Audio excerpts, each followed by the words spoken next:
Um, I was saying that this is a newly rechristened new avatar of the Women's History Roundtable series. And I welcome you all, especially because there are a lot of people who've come to a Pratnya program for the first time.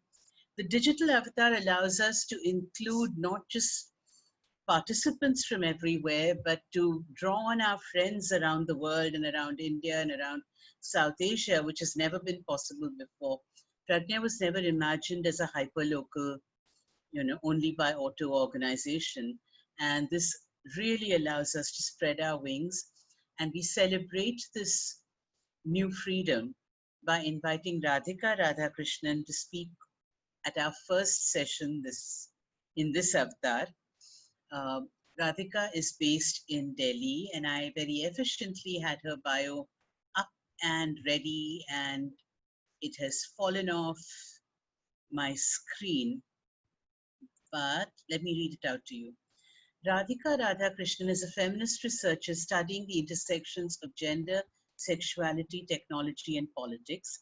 She currently works for the Internet Democracy Project and has a master's in women's studies from the Tata Institute of Social Sciences, Mumbai. She tweets at @so_Radhika ! I should also say that the Internet Democracy Project is an old partner of Pratnya's. We worked together in 2013 on a digital security seminar that Anya Kovac came and spoke at. And we've also worked with Point of View, which has been a home to the Internet Democracy Project. So essentially, our first session of the Pratnya Gender Talks are a family affair, and we're most delighted that we can now engage with our family all over the world. So welcome. And I hope that you will mute yourselves. I will at this point. We are recording this. Radhika's presentation will be available online at our YouTube channel, which is youtube.com/GritPrajna. We will send you a link at some point. But please mute your mics. I'm going to switch off my video. Questions can come in the chat room, partly because we are not so well versed with this platform that we think we can manage video questions efficiently. And there may be greater clarity in the connection if you're typing. So on that note, I think I've made all the announcements I need to. The series is generally on second Saturday every month. So stay tuned, stay in touch, and we will take the liberty of adding you to our mailing list. So Radhika, over to you. Thank you so much, Swarna, for the introduction and also for having me on this webinar. I hope I'm going to do some justice to this being the first edition for this year. And let's see how it goes. I'm really happy to be able to give this presentation. It's based on research that we've just very recently concluded. So very happy also to see all the participants, and I'm hoping that your feedback on this presentation will also help me improve my work, and it's a good opportunity to engage with people because how research sometimes can just be you sitting in one place and working. So it's good to actually interact with people at the end of this. I just wanted to check first if you can actually hear me or if I need to keep my mic closer to myself.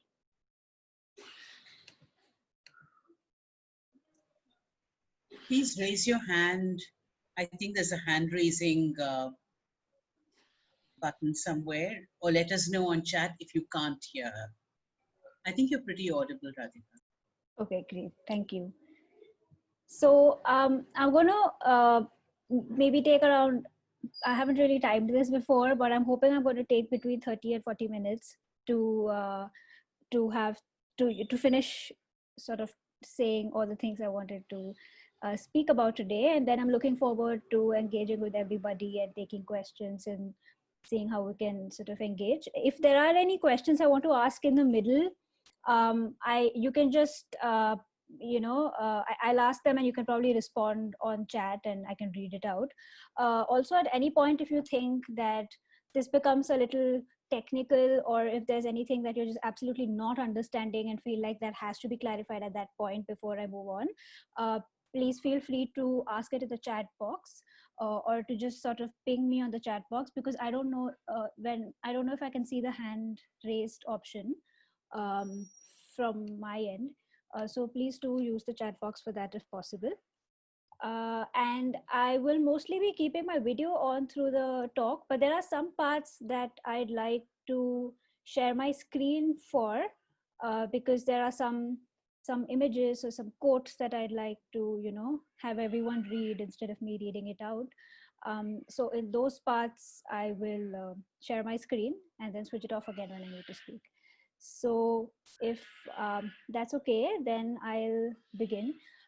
So as I said, this talk is based on research at the Internet Democracy Project that I've recently concluded, and I'm in the process of writing the paper for. So I wanted to first, and it's about, of course, as the talk's title is called, it's about surveillance at the margins, and how the lived experiences of surveillance currently during COVID-19 are being observed for people in various locations. And before I really just even get into it, I wanted to get some initial thoughts from everyone on, where they're sort of placed in terms of this. So if you could just, put in like one word or a phrase into the chat box in terms of what do you think of when I say data. So is there anything that comes to your mind? What do we often hear when we're told this is data? Could you just maybe put in just put in like one word that pops up on your head, so we can sort of take it from there.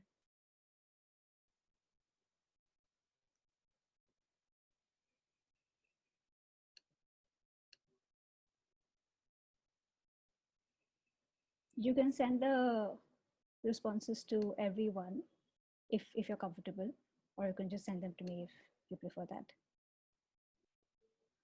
Okay, so I'm reading out what I'm, you can also see it on the chat screen. I'm reading out what I'm seeing.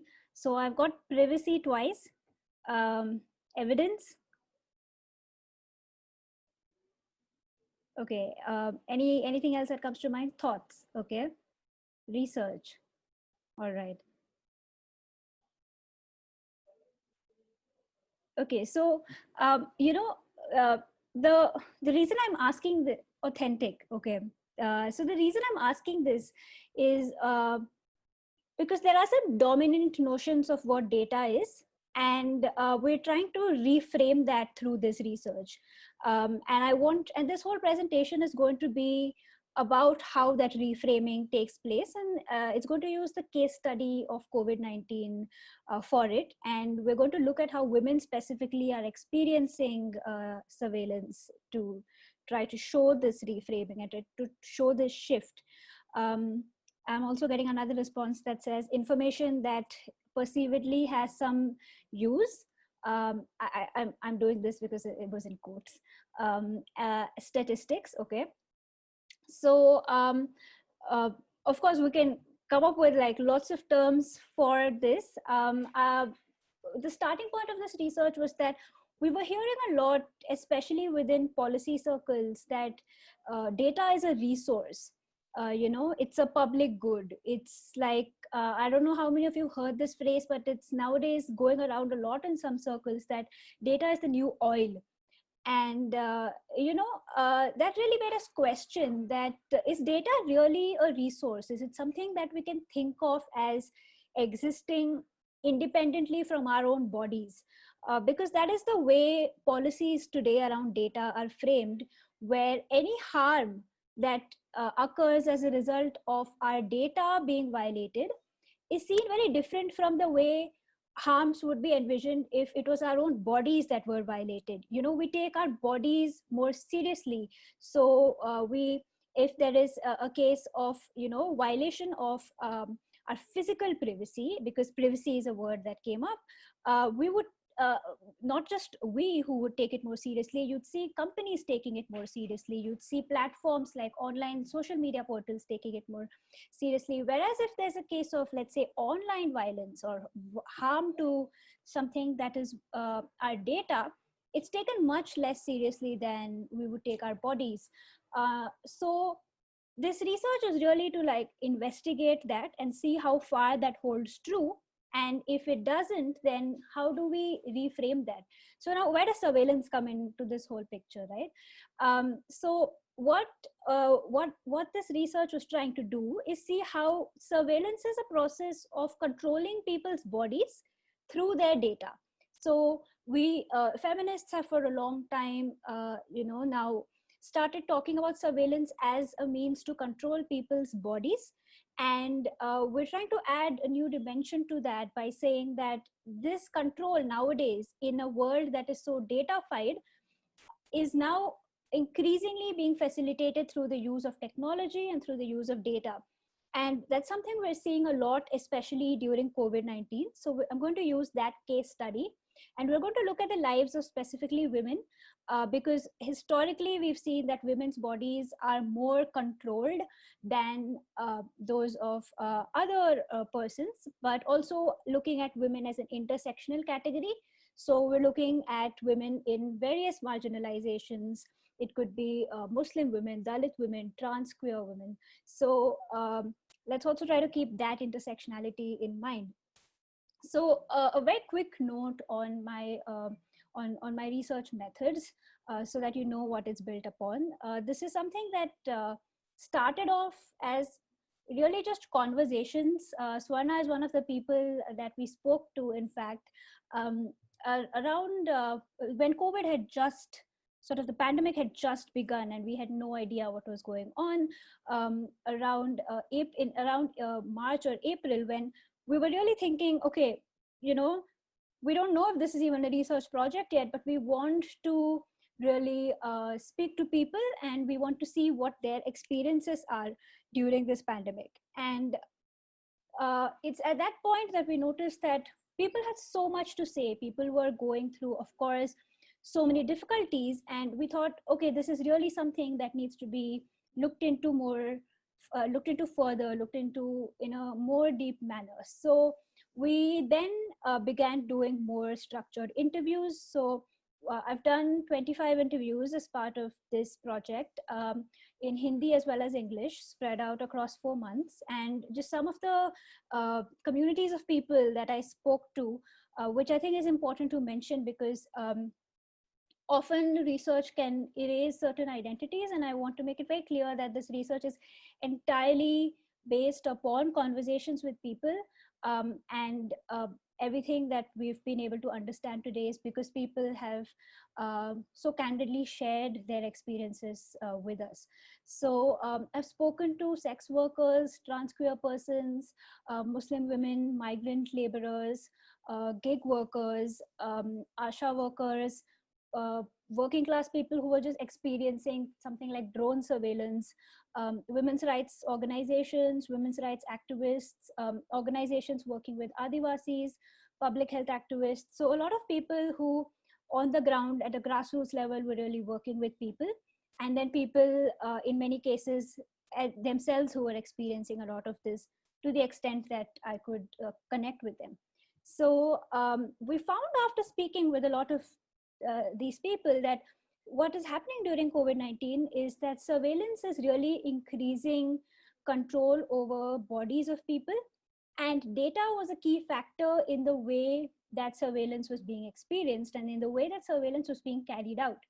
And while, dominantly within the field, what this is thought of is as a lot of people said, privacy violation, right? And that privacy is thought of as privacy of data. So it's my data that is being violated. But what we find is that when data is used to control people, it's not just the data privacy that is at stake, but it's something more fundamental. It's our bodily integrity, it's our autonomy, and it's our dignity as individuals that is at stake. And that is what this research tries to do, which is to try to put bodies of people back into the picture and back into the debate around data, to really see how harms of data are experienced by people. And we find that it's people at the margins who experience this a lot more than others, and who often face the brunt or the costs of this form of surveillance. So with all of these introductory remarks, I'll move on to the more substantive part of what this research is about. And what I'm going to do is talk about 3 different sites in which surveillance is currently being observed during COVID-19. And these 3 different spaces are: first is the space of the family. So within the home, how is surveillance happening? And second is at the level of the community. So in a more public space, when people are in groups, how is surveillance happening? And lastly, I look at the stakeholder of the state, which is between the state-citizen relationship, how is surveillance happening? And in each of these spaces, how are people who are often marginalized experiencing surveillance? We'll then talk about how all of these overlap, etc. So I'll move on to the first space of the family. And we've heard a lot, everyone is hearing during COVID-19, that if we stay inside the house, then we're going to keep everyone else safe. If everyone else is inside the house, then we are going to be safe. So the home is really portrayed as a safe space, and what is outside the home is what is unsafe. But the experiences of women's lives during COVID undoes this language of safety that is being forwarded, and it brings in an angle of surveillance. And let's see how.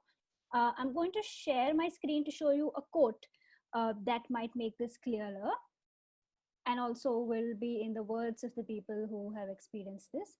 So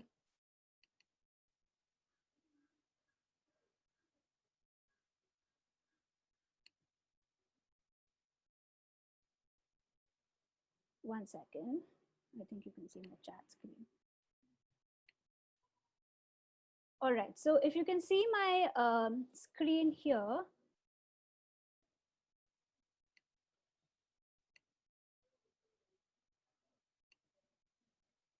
all right, so I'm not going to read out every part of this, but feel free to read from the screen yourselves. I spoke to Bishakha Datta, who is the executive director of Point of View, and she was telling me about how within the space of the family, women are undergoing various forms of surveillance.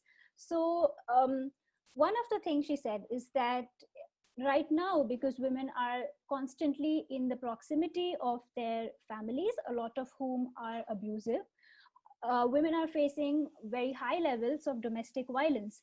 And when there is a lockdown, and the only means of accessing any sort of help during when women are facing domestic violence is through their phones, because if you have to call a helpline number, you still need to use your phone, or if you need to contact anybody, you need to go online. So you require internet, you require the phone to access any kind of help. But it's not enough to just have a phone, because in a lot of families in India, what happens is that the phone is a shared resource. It's not that everyone has access to their own phones.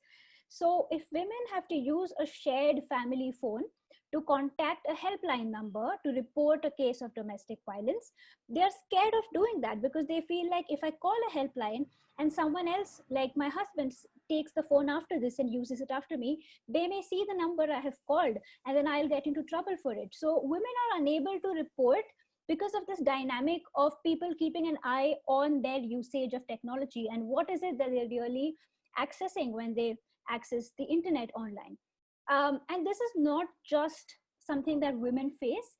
You also see, as you can see on the slides now, that for people who are trans queer, for example, we're hearing incidents where, because they don't have the privacy within the space of the home to make phone calls or to just communicate with people from their communities, people are being outed to their families, often to their families who don't actually know about the identities of the queer people in the house. They often live what is called a double lie and a double life, sorry. And as a result of this, people are getting into a lot of trouble within the space of the home, and the space of the home is not being at all a safe space, but it's being a very violent space. As feminists have always known that the home is a very violent space, but let's look at how this violence is playing out during COVID, and how the use of technology is facilitating this violence. And then in the last case, you see the case of sex workers who usually have two separate SIM cards for their use. One is for their personal use and one is for their professional use.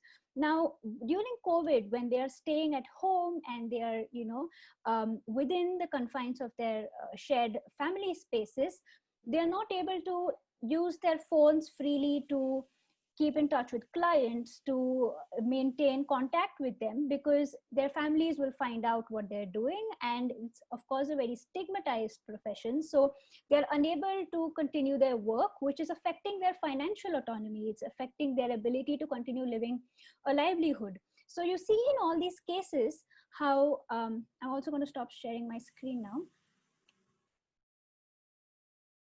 Yeah, so you see in all these spaces how women, trans queer persons, sex workers, people at various different marginal locations along the axis of gender and interrelated identities, they are currently facing a lot of control and restrictions over their use of technology, which is having lots of very devastating consequences for them in their own lives. And now let's understand why. Right? Why is it that there is so much control that is exerted upon the access that women have to mobile technologies, for example? For instance, we know that in a lot of communities in India, mobile phones have been banned at various points by Khap Panchayats and other community leaders. So what is really so harmful about women accessing technology on a very fundamental level? When we talk to people, we realize that there is a fear that if women access data online, if they access the information they can get when they go online, they will be liberated from the traditional grasp of patriarchal control. So data in that way is seen as an escape for women. It's seen as a way out for them from their traditional boundaries that usually keep them within their confines. So you see here, what happens is that controlling women's data is a way of controlling women's bodies, because in all of these cases, restricting the access of women to that technology is having very direct effects on the way they are experiencing their bodies, the movement of their bodies, and what they can autonomously, independently do in their lives.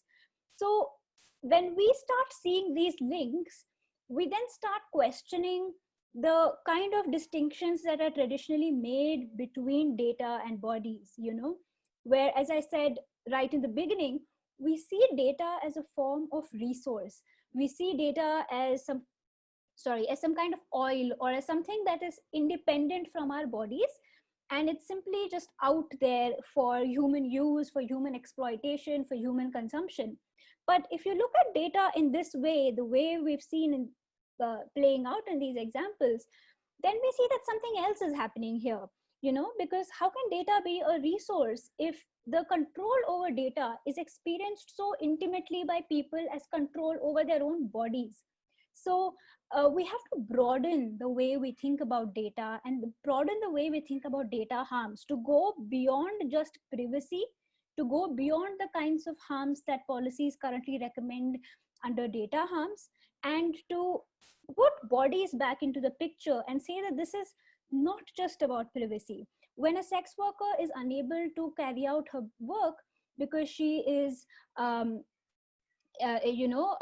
able to contact the clients through her cell phone, that is a financial loss for her. That is loss over her financial autonomy. That's a part of her bodily autonomy, a part of her dignity, a part of her ability to continue a livelihood. So these are all very embodied experiences that are currently not captured through the way we very broadly think of data as a resource. So that is, within the space of the family. I want to now show how this plays out in other spaces, such as that we'll first talk about the community, and then we'll talk about the state, because these forms of surveillance are observed in all of these spaces. They're different to an extent, but there are also a lot of links between all of them. So now let's move from the private space of what is the family to a more public space of the community. I'm again going to show you a poster for this.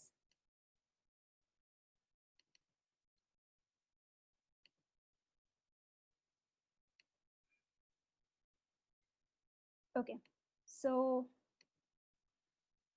if you can see the poster on the screen, this is something that was observed, put up in a lot of public spaces in Hyderabad. And it reads, warning, do not allow hijras near the shops, and save people from coronavirus hijras. This shows that there is a certain stigma that we already see is associated with COVID itself as a disease. But what is happening here, interestingly, is that the stigma of the disease is being transferred to entire communities. So it's not just coronavirus that is stigmatized. Through coronavirus, it is the bodies of a lot of marginalized people and communities that get stigmatized, in this case, the trans community. And what effect does this really have? So I've put out here a quote by Raina Roy, who is the director of Sambobna. And when I spoke to her, she told me about an incident where a lot of members in her apartment, there was a trans person who was COVID positive and had to be admitted to the hospital. And when a person completed the treatment and was going to come back to her family's house, it's at that point when her neighbors found out that she was not just had been COVID positive, but was in fact trans. And they began discriminating against her. They disallowed her from entering the house. They told her that they will not give entry to her inside the house. So you can see how the stigma can have very life-threatening and critical consequences, especially for marginalized people during COVID, right? And I've given here the example along the lines of sexuality, but you see this happening along various axes. So here you can see that there's a Kashmiri Muslim I spoke to, and she lives with her sister alone in a predominantly Hindu locality. And she said that there was a rumor that was spread in her locality that her sister, who was actually coming from somewhere within India back home, just when the lockdown was starting, but there was a rumor in her colony that her sister was coming from Dubai. And she said that she started fearing a mob attack on her house because people started spreading these false rumors that she's coming from Dubai and she's coming from outside the country and she might be COVID positive. And she said that lots of people in her locality were coming back from different parts of the country, from different places, but they were all Hindu and they were not being questioned in this way. And this kind of community, watching, as she says, we were always under the scanner. The moment we go out, our neighbors are always watching us. And she specifically says that that's because she felt that they were two women living alone. They were single, they were Muslim, they were Kashmiri. So you see how surveillance really, when it's the community that is surveilling each other, it's still not community surveilling each other. It's a dominant community surveilling a more marginalized community. And in the last example, we go back to something that Vishakha told us, which is that in her locality, domestic workers and drivers were not being allowed inside after a particular time. And this is in the early days of the lockdown, somewhere during March or April. And she said that, what she was expecting to see back then and now something that we're actually seeing is that people are physically surveilling domestic workers. They're watching their actions. They're seeing whether they're being quote unquote hygienic. And now you're seeing how in a lot of these cases you have people from dominant communities, really watching over and being suspicious of, and there's like vigilante action almost happening with respect to people from more marginalized communities.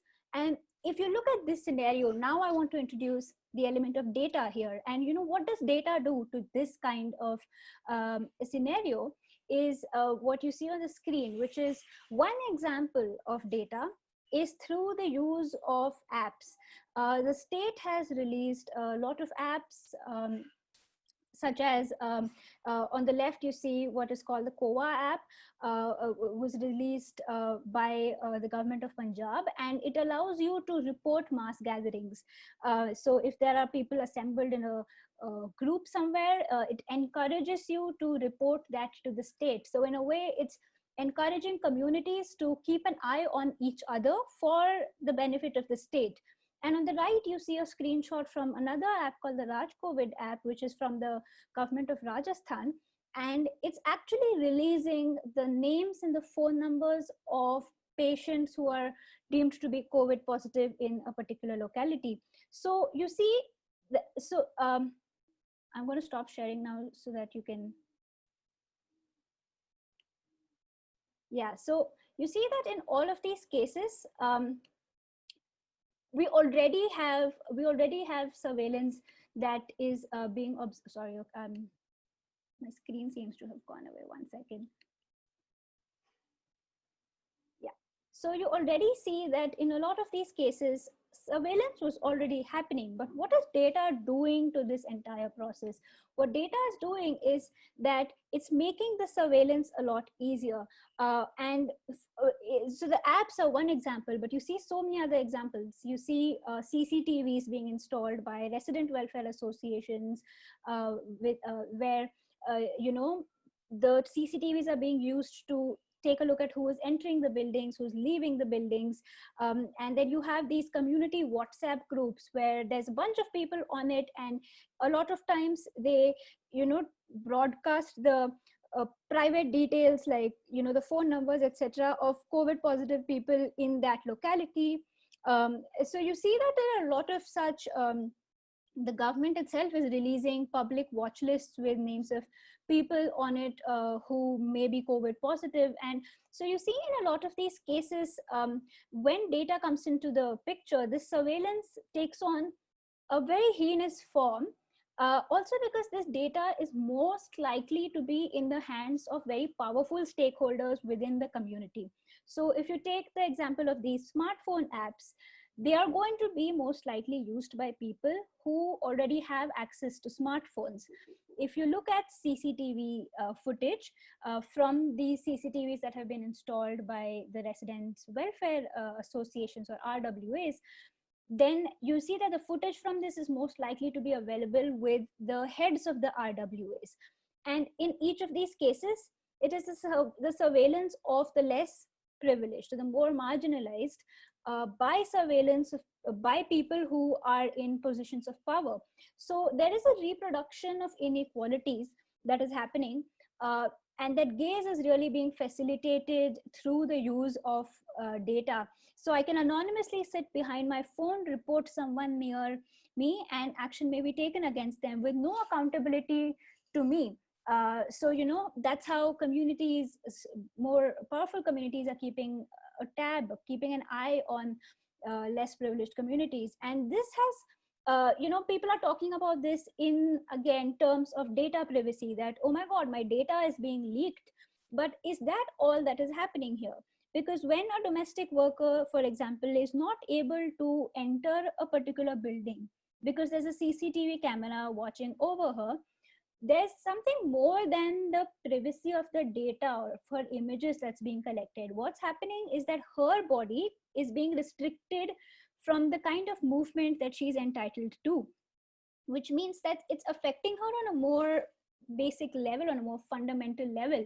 We saw in all these quotes how, when we saw the case of the Kashmiri Muslims, the case of domestic workers, the case of the trans queer person, what was happening is that, their data was being used to control their bodily movements, which means that this is an issue that's also about our bodily integrity, about our autonomy, and about our dignity. And our data is not just some independent resource that's not connected to our bodies, and that governments and industry can just collect and make use of, but it's something so intimately connected to our physical bodies that that distinction that we traditionally make between data and bodies is falling apart and it's blurring. And therefore we need to broaden our conversations around this as well. And now if you look at so the family and the community as two spaces that we have seen so far, I want to quickly sort of make a distinction before I move on to how the state is viewing surveillance. I want to make this distinction between why is it important to look at these various spaces. Are these just different examples of the same thing that's going on? No, because for instance, within the space of the family, within the space of the community, we already know that people are not considered equal, right? There are power hierarchies that exist between people within a house, power hierarchies that exist between powerful communities and less powerful communities. And in a lot of cases, people negotiate with this kind of power, especially women. And women's lives have been testament to how women negotiate with the patriarchy in so many ways in order to gain some kind of concessions from their families, from their communities, which would otherwise not be accessible to them. So there is a scope for negotiating with the kind of power that we see within these spaces. But now when we look at the state and the citizen relationship, this power difference becomes a lot harder to question, because even though we accept that inequalities exist within families and communities, that sort of an inequality is not supposed to exist between the state and the citizen. Because according to the constitutional framework, all of us are supposed to be equal. According to the Ambedkarite vision of equality, even if people are not in practice equal, as a governing framework, we must accept equality as a metric. So what happens if under the gaze of surveillance, especially surveillance that's facilitated through data, we start becoming unequal in the eyes of the state as well? So what we see is that, and this should not be negotiable, right? We should be able to access our rights freely from the state without it having to be a question of negotiation. And I'm going to now take you to a few examples of how this plays out in the state, in the ambit of the state. So in the first example, you can we have Aadhaar cards, or we have a lot of digital identity cards which are used by the government to identify who we are. But what is happening is that these identifiers have taken on such a large role that we require them in order to access a lot of benefits that have been actually something that we're entitled to. So I'm again going to show you I'm again going to share my screen to show you a quote.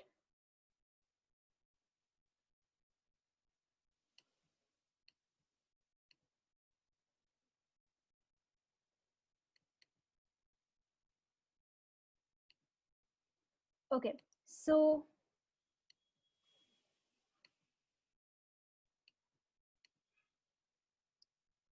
as you can see here, all right, for Aadhaar cards become a really big problem when it comes to trans communities, because for a lot of trans persons, they don't have their preferred gender updated on their Aadhaar cards, because they don't want to publicly be out to the world, and they're just out within their communities, for example. But especially during COVID, when all the access to social welfare, all kinds of benefits are dependent upon our Aadhaar cards, then what ends up happening is that our identity becomes the Aadhaar card. So here is an example of of a person, of a trans person who was admitted to the wrong ward in a hospital because when they were COVID positive, because their preferred gender identity did not match the identity that was mentioned on their cards. And you see, in this case, what's happening is, as a trans person with their physical bodies, they are telling the state that this is my gender. But that is not enough for the state. It's not enough for our bodies to physically be present. There has to be some kind of authentication of those bodies through data. So we see that in terms of prioritization, the data takes a larger priority over and above our own physical bodies. And that is what happens when the use of data becomes, so prevalent in surveillance. And that makes us begin to question how bodies can even be separate from that kind of data, when our bodies have become so datafied that it's not even enough for our bodies to by themselves prove who they are. And then in another instance of drone surveillance, for example, you see that there was a Muslim nurse I spoke to who lived in Jharkhand, and she told me that one day she got a call during lockdown, and she had to go to her neighborhood to help with the delivery of for childbirth. And because there were drones constantly flying overhead, she was unable, she did go at the end of the day, but as you can see on the quote in the screen, she had to hide in the dark close to the footpaths and quietly walk to the house. And this is not a criminal, this is a person going out to do their jobs. And she's expressing that she felt scared, she felt afraid for just carrying out her job to earn her livelihood. And so what you're seeing here is that earlier, what would have required the presence of a human like a police officer to be physically present for a bodily search, now what is happening is just the threat of our images being captured by drones overhead is enough for our bodies to be policed, to be governed, to be regulated, and our movements to be policed along with it. So it's not simply so the physical threshold that was previously present is no longer something that is necessary to govern our bodies. So and of course there are a lot of examples that we came across for this, but I'm going to not go into all of them due to the time constraints. But we see that in a lot of these cases, therefore, the distinctions between our bodies and data are really blurring. And it is not just the privacy of the data that is collected that is at stake, but it is our own lives. It is our lives as people and what we can do on a day-to-day basis that's being affected. So very quickly in the end, I'm just going to talk about how people are now responding to these kinds of surveillance, because we're seeing that people are experiencing surveillance, but to an extent people also do have agency. And how is it that they are using this agency to respond to these power structures? There are different kinds of responses that we're observing, but I'm going to take the example of resistance here. And it's not just that data has been central to surveillance, but data has also been central to the responses to surveillance during COVID, because a lot of protests have now moved online.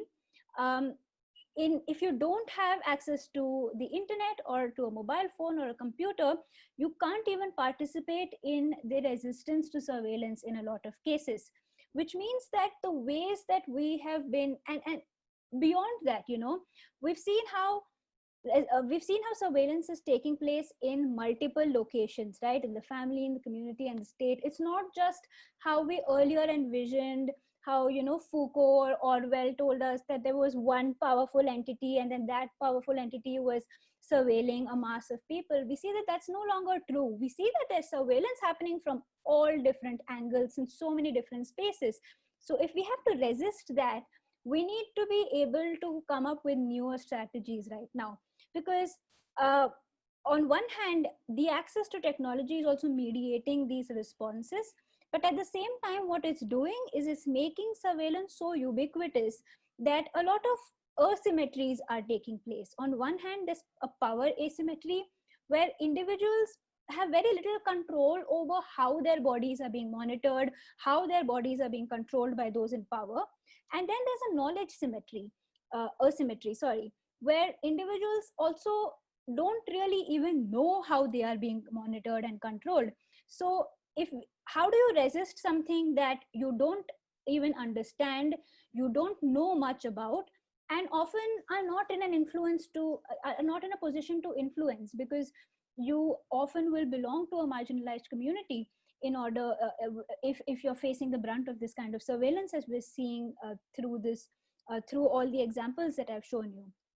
So and also because during COVID, surveillance is being justified as something that's being done for the public good, for the good of the public, for the interest of public health.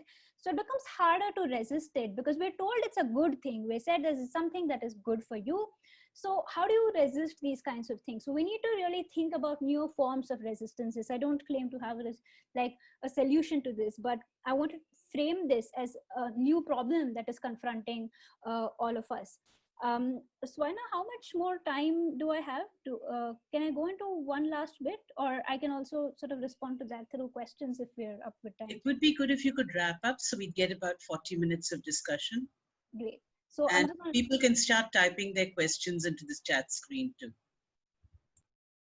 Okay, great. So I'm just going to take 2 minutes then to wrap up, and feel free to ask me questions on this as well. So, we were thinking that we were overwhelmed with the kind of experiences we were hearing and how people were finding it so difficult to even respond to it, that we thought there has to be surveillance should have to be reimagined. We cannot continue the way it's been continuing so far, because some level of surveillance is required and is beneficial for controlling the pandemic, and surveillance has historically occurred for disease control.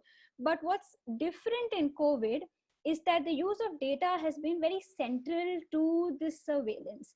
And on one hand, technology is very helpful for us to imagine possibilities beyond our private spaces. But what happens when that technology turns back on us, when that technology is used to, in fact, control us and not liberate us? And I feel like it's these things that we need to reimagine. We need to see how in previous pandemics, care was an important aspect of the way surveillance was happening. When tuberculosis programs were implemented, there is surveillance even there, where patients have to take their medicines in front of ASHA workers, who monitor their medicine intake. But here, the kind of surveillance that is happening is not even human centered. There is no care. ASHA workers are facing violence on a day-to-day basis when they go for surveillance. So what happens is that when we rely so much, in conclusion, when we rely so much on technology, we lose that element of care. And that ties it back to what I began off with, which is that we think of technology as the solution, as the panacea to our problems, because we think of it still as a resource. We think of it as something that humans can manipulate and use to their own benefit. But when we start looking at technology and data as something that is so embodied, as something that has such intimate connections with our own physical existence, then we start seeing that we can no longer think of it as something that can be manipulated, because we don't think of our bodies like that, do we? So that, and then when we start talking about bodies and these experiences, that's when we can start talking about care. And that's why we need to reshift and rethink the way we've traditionally been thinking around data, around policies around it, so that hopefully this becomes a starting point to ensure that as human beings, our rights are guaranteed to us, our dignity, our bodily autonomy, our integrity are intact, and that these are respected even during pandemics like COVID-19. I will stop here and take questions or just discussions as you see fit. Thank you so much, Radhika. This was, I think for many of us, different aspects of this were a revelation.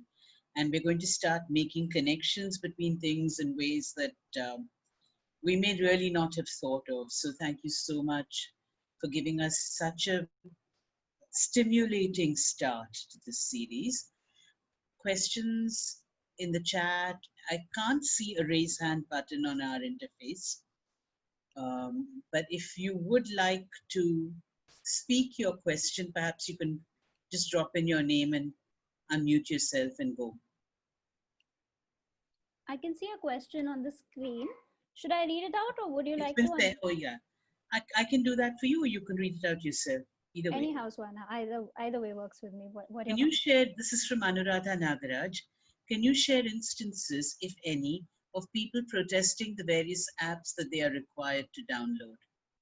Yeah, I can actually. So, thanks for that question. I think there are two angles to this. One is that we are seeing resistance to apps. Like I spoke to one person who went to a Delhi government facility to get a COVID test done, and they told him that he has to compulsorily have Arogya Setu installed on his phone.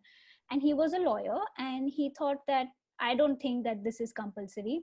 And the government official there said that no, sir, it is mandatory. And then he had an entire fight with that person, and he said, you have to let me do the test without the app. And he refused to download the app. And at the end of the day, they did actually do his test after this kind of resistance. So we see that people are resisting it in spaces, but that is with a particular disclaimer that I want to give, because I also spoke to people who said that they wanted to resist these practices but were unable to because of their social locations. Like the person I'm just referring to, he was a lawyer. He had some negotiating power in terms of saying that I'll take you to court if you don't do this test for me, because I know that this is not actually compulsory. But there is a Kashmiri Muslim I spoke to who said that, when Narendra Modi had a lot of these events of, banging the thalis, lighting lamps and everything for supporting health workers during COVID. She said that as a Muslim, she did not want to follow these orders because she already had a strained relationship with the government, given the current way in which the government is functioning and its treatment of Muslims. But she said that she had to comply with all these orders because she was scared that her community will lynch her if, for instance, she was not seen outside banging thalis. So she said that she kept her window open in the kitchen and she was cutting and peeling onions so that her community will see that there's a reason why she is not out on the balconies banging thalis, and that she is cooking. And when they had to light diyas, for example, for health workers, she said that she had a lot of Hindu friends who messaged her and said that, we defied these orders, we did not do this because anyway these are voluntary. But she said that there were people going around outside her house noticing who is, lighting the lamps or not. And she said, as a Muslim, I did not have the privilege to resist that kind of an order too, whereas a lot of my Hindu friends did. So you see that yes, resistance is happening in many spaces to many different surveillance measures. But who has the privilege to resist is also a question we need to take into account, because often resistance comes with a cost, especially individual resistance, and that is a cost that not everyone can bear. But in some spaces, collective resistances are also coming up, like ASHA workers.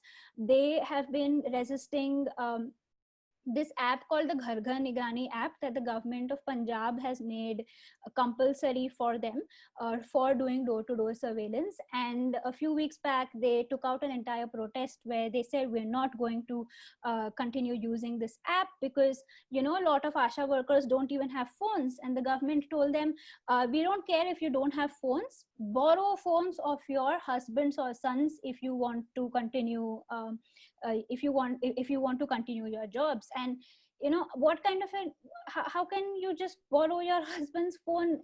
You can't do your own job without the government providing you the resources for it. So you see that and they said that even after protesting, they did not actually, nothing changed really for them. And you see, like, even yesterday, in fact, in Haryana, there's an ongoing strike by ASHA workers because a lot of these conditions have not yet improved.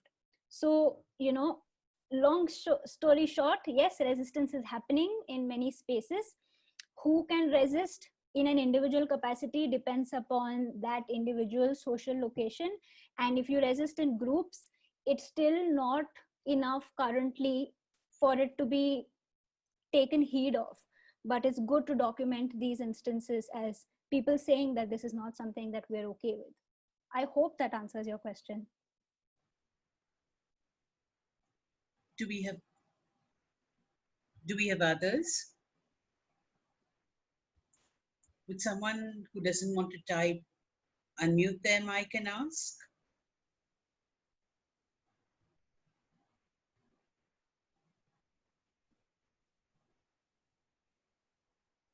When I spoke with you, Radhika, we were having these conversations without an agenda. Sounds really vague, but without a research question. Now, retroactively, if you were to impose a research question on the conversations, what would it be? Thank you for that question. Actually, you're very right. I started off without any kind of a research question because it started out as not research at all. It started out as conversations. But I think now I would say, how is data playing a role in the way bodies of marginalized people are being controlled during COVID would be one thing that the research ended up questioning. And how are people responding to these various forms of control? And I think thirdly, if some degree of surveillance is required to control the pandemic, then how can we reimagine that with these experiences, lived experiences of people as starting points to envision what would be good practices for surveillance, if that was coherent enough off the top of my mind. Yes. You know, they say when you have the question, you're done with the research. I have a question here from Shakti. Fantastic talk, Radhika. Thanks for bringing out the connections between embodiment, data surveillance, and the pandemic. Could you say a bit more about how this relates to movement/mobility, especially from an intersectional perspective? You mentioned the nurse in Jharkhand who was afraid to travel for a delivery. In a broader sense, how does COVID-related surveillance have a differentiated impact on the freedom of movement? For example, the procedures required to travel on Shramik trains versus flights, other trains. And we have two others as well. So maybe you do one and then I'll read the others. Okay, sounds good. So thank you for the question. I think it's a very interesting question. And, because you mentioned Shramik trains, I'll also give an example of migrant laborers to respond to this question. Because I spoke to a few migrant laborers in Jharkhand, and so they were in a very difficult situation, as of course a lot of migrant laborers have been in during COVID. They were stuck in Surat in Gujarat, and they needed to travel to Jharkhand when the pandemic began, because that's where their families lived. And what ended up happening is that the government of Jharkhand had a particular scheme, Chief Minister's Special Assistance Scheme, under which they had said that we will give 1,000 rupees to all migrants, which will help them then for migrants stranded outside the state, that would help them commute back to their states. So this was, in a sense, you can think of it as assistance to facilitate mobility. But very strangely, one of the conditions for this assistance was that you needed to have a bank account registered in Jharkhand in order to receive those benefits.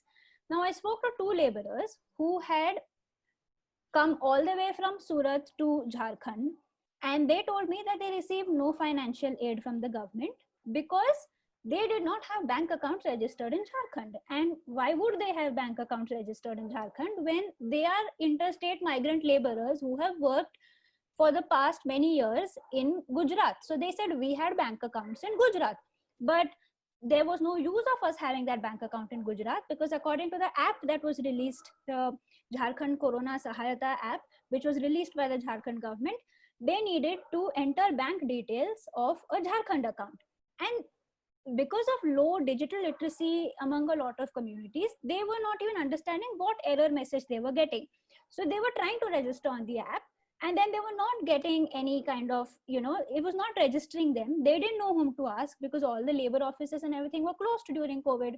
So then they paid around 4 to 5,000 each to take trains and buses and come from, from Gujarat to Jharkhand.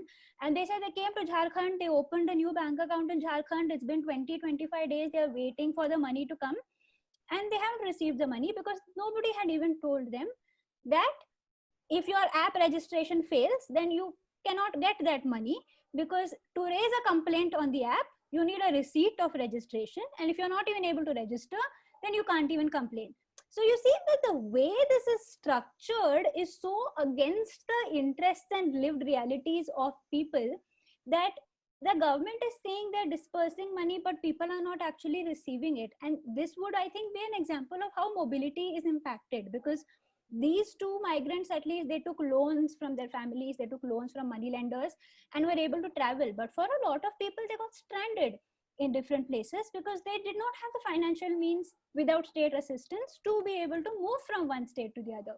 So you see how some, like, this digitization that is happening under Digital India, where direct benefit transfers, the Jan Dhan Yojana, all of these have been based to uh, digitize the process of disbursing social welfare protection benefits, are not actually protecting or benefiting the poor at the end of the day, because they are getting, in fact, stranded even more, and their mobility is being even more hindered because of the dependence upon these kinds of various digital requirements and linkages.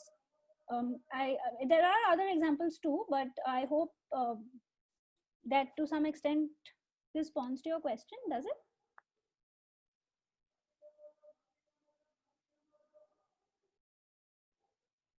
Okay. Shakti, has she written? Okay. The next question is from Asamta Parthasarthi, who asks for instances of violence among marginalized communities. And she has a second message that says she appreciates your inclusive perspective.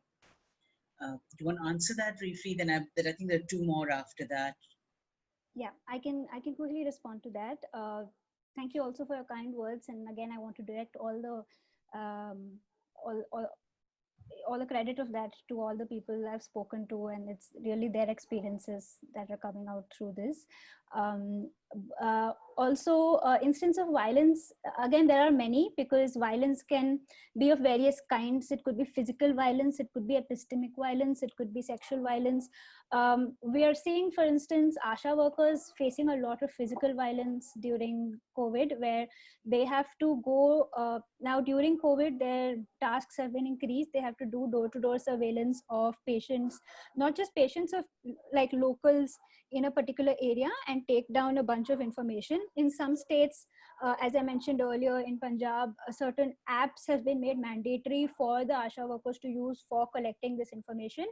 And I spoke to one ASHA worker in Ropar, who said that there was another ASHA worker in her locality who faced severe violence from one of the locals, because she went to his house to collect his data on the app, and he got scared. He thought, why is the government collecting my data? And people are getting scared for multiple reasons, right? Because they are linking this also to the NRC fears. A lot of Muslims are thinking that, why am I only, why are you collecting my data? Because the government is already collecting data for building the NRC and related exclusionary databases. So because of a lot of these reasons, due to the distrust of the state, they think that I don't want to give my data to you. And ASHA workers also exist at the intersection of a lot of marginalizations as gender. Most of them belong to marginalized caste locations, and there's a class angle. So they are facing a lot of violence from locals who are saying they're getting beaten up. Like this ASHA worker was beaten up, her husband was beaten up, and her little child was beaten up, because she was going door to door to take the data of these people as instructed by the government. So she is she's a representative of the government. She has done nothing wrong, she's doing her job. But because the locals do not trust the state, she is facing the violence as a result of it. So you see how, even if So you see how like it is marginalized persons who are facing the brunt of this kind of surveillance, even if they are the ones who are doing the surveillance, not necessarily the ones who are being surveilled. So there's a lot of sort of these layers that are coming in. But this could be one example, I think, of how people are facing violence, because you'd think that ASHA workers would have some degree of power or bargaining power with them, since they are representatives of the state. But you see that really they have such little negotiating power, even with respect to the state. As I said earlier, they've been protesting for so long. They're giving them 4 rupees for filling one person's form, and they say it takes them 15 minutes to learn how to do it on the phone, and they are asking for a raise to at least 20 rupees, but they have not yet received this compensation. Many ASHA workers have not been paid at all. I think these are also forms of violence, even if they're not physical violence, but there are also these many instances of physical violence. I hope that responds. Thank you, Radhika. Next question is from Zara Ismail. Thank you so much, Radhika. This has been a wonderful presentation. In a previous talk you gave, you spoke about Uber making the Arogya Setu app compulsory for the drivers, but not for the passengers. Are there other examples of this two-tiered setup you could share? Thanks for listening to a previous talk that I gave too. This is, again, in the case specifically of Uber, it's Uber that has made there is like not just the state, but there is this public-private partnership going on here, because the Arogya Setu app was also developed by industry volunteers. And we've seen how projects like Aadhaar have gone in the past when these kinds of projects begin with this. But at the same time, not just the development of the app, even in the usage of the app, it's the companies that have made it. I mean, of course, the state has also made it compulsory in a lot of spaces, but in the specific case of Uber, Uber has made it compulsory for drivers, which means that it's really within the ambit of Uber to be able to change this. But we are seeing similar instances, for example, where even like Swiggy or Zomato, the app is compulsory for the delivery executives, but the delivery executives are telling us that when they get an order, let's say I'm a Swiggy executive person, a delivery executive. I get an order and I have to deliver that order to a particular locality. Now, when I get the order, I don't know if the order is coming from from what is a red zone until I actually physically go to that location to deliver it. So even if I have Arogya Setu on my phone, it is not actually meaningfully helping me in any way, even though it is compulsory for me. It is not compulsory for the people who are living in that house, who are in that locality. So as a delivery executive, I will go there to deliver my order. But until I actually reach those police barricades and those slogans saying this is a red zone, the Arogya Setu app has also not helped me in any way by telling me that this is actually a red zone. And then the Arogya Setu app has technically not told us anything new, because everyone knows what the red zones are. It's either like put up on the red zone areas or it's being telecasted in like the news. So, and all of this is information that was told to me by Mr. Sheikh Salahuddin, who is the president of the Indian Federation of App-Based Transport Workers. Also want to give credit to him for sharing this information. But a lot of delivery executives are facing these kinds of issues where it's compulsory for them and it's not helping them also, even though it's compulsory for them. And it's not compulsory for the people they are meant to serve or, service. And that's, I think, a similar example to Uber, because I think you had asked for other examples of this kind of a setup. Thank you. The next question is from Preeti Shekhar. How are feminist movements and activists in India and globally taking digital security seriously? The correlation between physical and digital security seems to be a connection feminists have not taken seriously for a long time. You may have a little bit of history to reprise in your response. Oh, thank you for the question.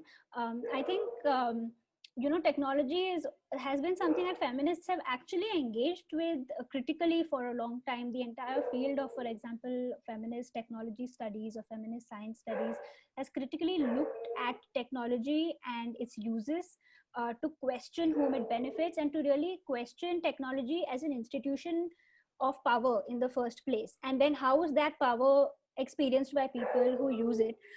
When it comes to, so therefore there is actually a long history of, and I could also, I'm happy to share some readings from the field of feminist technology studies that discuss this. Sandra Harding is supposed to be a pioneer in the field. There's also Helen Longino, who's written a lot. There's of course Donna Haraway, who's written a lot about this as well. Also can share some work of people from India, etc. But there is a history of feminists engaging actually with technology. There is a history of, sorry, I think my neighborhood dog is barking, so you may not be able to hear very well. So there is a history, of course, of, and I'll put these names in the chat box for you to refer to read more on if you're interested. So on one hand, feminists, yes, have actually engaged with technology quite, you know, seriously for a while, but also within spaces such as civil society, it's the uptake of technology has been a little difficult and harder, because again, it's something new, and it's something new to grapple with, and everyone struggles with it, you know, initially. So I think that's also where that perception comes from, that it's not been taken seriously. In fact, the work that I'm also building upon is built upon the work of a lot of feminists who have started questioning this distinction between the body and data. I may be pronouncing her name wrong, but there's a feminist scholar called I'm probably pronouncing this very wrong, but Irma van der Ploeg, who has in fact questioned this distinction between the body and the data way back in like many years ago, I think decades ago. So the world, of course, looks very different now, which means there are newer challenges to look at, and hopefully contemporary feminists will be able to take that debate forward. But I think it's definitely something that is happening. It's encouraging to see many like NGOs and activists and movements within India are also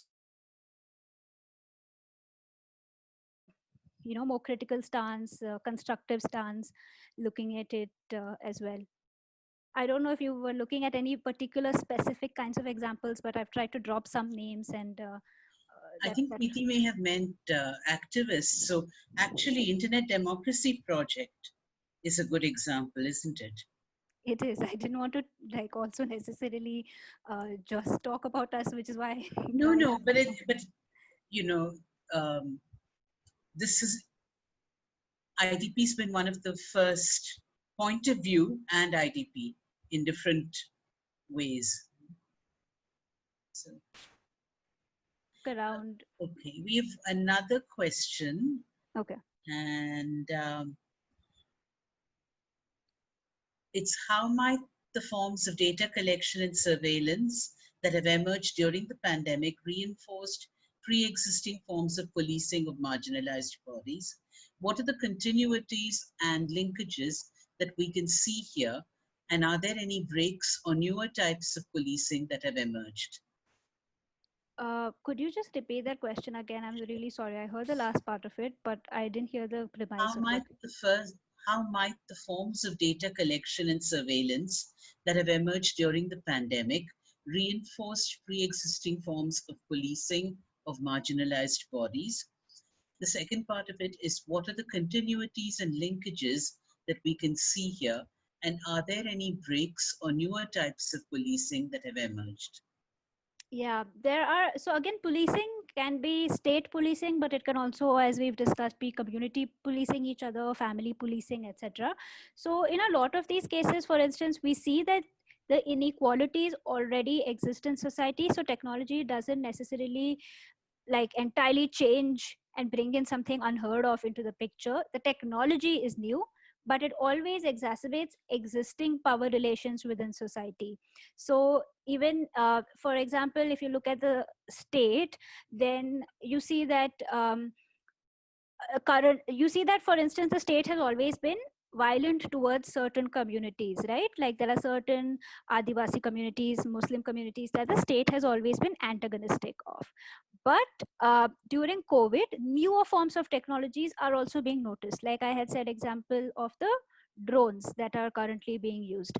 Now during COVID, we're seeing drones that are flying overhead by this like state sponsored drones, which are taking images of pictures on the ground, so images of people on the ground to make sure that people are following quarantine orders, they're not stepping out of their house, etc. So it is still policing. Whereas, for instance, we're seeing that like people told me that during Ramzan, drones were more frequent in their Muslim bastis and things like that. So there is also that angle of inequalities being reproduced there. And like as earlier I had given the instance of the woman who was trying to, you know, get was trying to like leave her house and go somewhere. She had also said that there was one time she wanted to go to buy medicines because she had had a surgery and she was in pain, and the police did not allow her to go out even to get medicines during the lockdown. For some of us in the more comfortable, like me as a privileged woman with a caste and class privilege, I would probably not have faced this same kind of policing. So again, the policing is reproducing certain caste hierarchies, certain class hierarchies. And now with the use of technology, that is again something that we're seeing is sort of reproduced, but you know, through things that seem like they're out of sci-fi novels, like, you know, drones and things like that, but the effect and the impact on people is still quite similar. uh, so in terms of continuity, we always say that there is a continuum between the digital and the physical, or the online and the offline. That extends to violence. When we experience online violence, for example, we don't think of it as like, if my images are shared without my consent online, we rarely think of it as something that is affecting my online image data, right? We think of it as, we are experiencing fear. I feel like my image is being shared without my consent online is as good as me feeling something is happening to my body. It's I'm feeling anxiety, I'm feeling fear. So there is always that continuity. And if I am a queer person online, I will face higher levels of violence online than if I'm a heterosexual person online.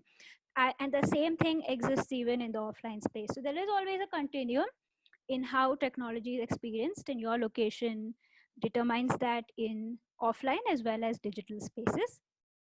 In terms of breaks, there are some newer dynamics that technology does introduce. For instance, things like anonymity, where a lot of these things can be done anonymously through technology. This can again be good and bad for a lot of queer persons. For example, being able to be anonymous online is a very huge benefit because they've been able to form communities, say things online. Women have been able to call out abusers during Me Too. These have all been things that have happened because of anonymity. But at the same time, because of the garb of anonymity, women face higher levels of violence online because men with anonymous profiles can send death threats to women, can send abuses to women. So again, there are these new, whereas you can't have that on the street, right? On the street, someone has to, they have to like come in front of you in order to abuse you, or within your families at home, like the person has to be physically present there. So there are newer dynamics, but the dynamics, I would say, reinforce existing power structures that you do notice in society. I hope that answers it. Thank you. I don't see other questions. Does someone want to unmute their mic and just ask?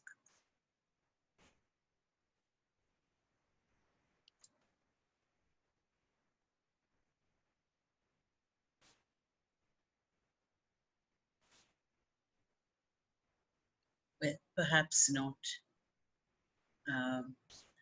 So I will actually, we are also fanatical about closing on time, and we're a little bit ahead of time, which is wonderful. I think it says something about how comprehensive your presentation was, that you answered a lot of questions before they were asked, and then also answered other questions that were asked. And I think I know that as we've WhatsApped between the Prajna team. We're all really, really, really, really happy with how the first of our Prajna Gender Talks is gone.